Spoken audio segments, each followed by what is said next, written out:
എന്ന് ആമുഖമായി ഞാൻ നിങ്ങളോട് പറയുകയാണ്. ഞാൻ ഈ പുസ്തകത്തെപ്പറ്റി ഒറ്റ വാക്കിൽ പറഞ്ഞാൽ,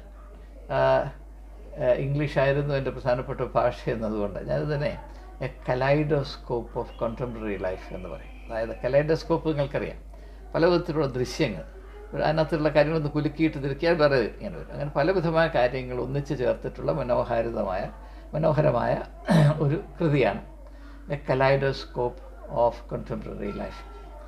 അപ്പോൾ എന്നെ സംബന്ധിച്ച് ഇത് വായിക്കുന്നതിൽ ഒരു പ്രത്യേക അനുഭവം എന്താണെന്ന് ചോദിച്ചാൽ, ഞാൻ ഏതാണ്ട് നൂറ്റാണ്ട് കേരളം വിട്ട് വെളിയിലായിരുന്നു, ഡൽഹിയിലായിരുന്നു.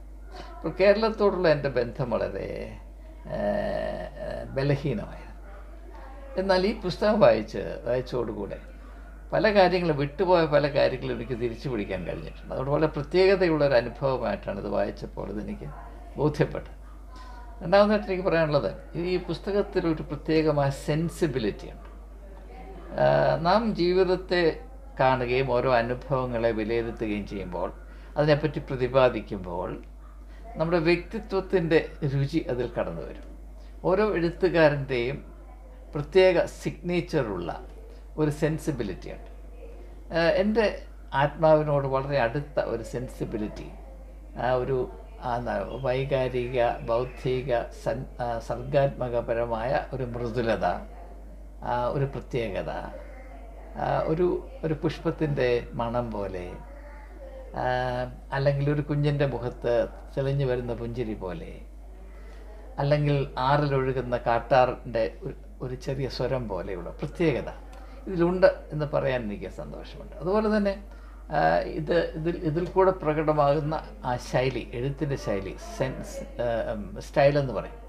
അപ്പോൾ അതും വളരെ ആസ്വാദ്യകരമാണ്, വളരെ മനോഹരമായിട്ട് എഴുതപ്പെട്ട ഒരു കൃതിയാണ് എന്ന് പറയുന്നതിൽ എനിക്ക് സന്തോഷം. അതുകൊണ്ട് ഞാനിനി അധികമായിട്ട് എൻ്റെ ആമുഖ പ്രസ്താവനകൾ ദീർഘിപ്പിക്കാതെ നിങ്ങളെവരെയും ജോസഫിലേക്ക് തന്നെ ക്ഷണിക്കുകയാണ്. അദ്ദേഹം നിങ്ങൾക്കറിയാം എൻ്റെ കൂടെ ഇപ്പോൾ ഇരിപ്പുണ്ട്.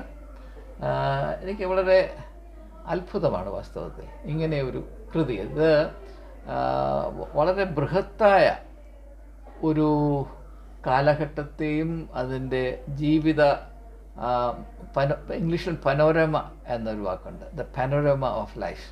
അത് വിശാലമായ കവറേജുള്ള, അത് പലയിടങ്ങളിൽ ചെന്ന് മുട്ടുന്നുണ്ട്.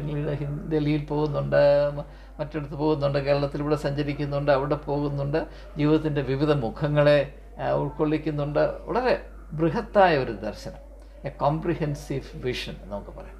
അപ്പോൾ അതെന്നെ വളരെയധികം വാസ്തവത്തിൽ അത്ഭുതപ്പെടുത്തുന്നു. ഏതായാലും ഇത് സംബന്ധമായ ചില കാര്യങ്ങൾ, ഈ പുസ്തകത്തിൽ അടങ്ങിയിരിക്കുന്ന കാര്യങ്ങൾ ഇതിൻ്റെ സൃഷ്ടാവായ ജോസഫിനോട് തന്നെ നമുക്ക് ആരാഞ്ഞറിയാനുള്ള അവസരം, നിങ്ങൾ ഏവരും ഈ പുസ്തകം വാങ്ങിച്ച് വായിക്കും എന്ന ഒരു വലിയ പ്രതീക്ഷ എനിക്കുണ്ട്.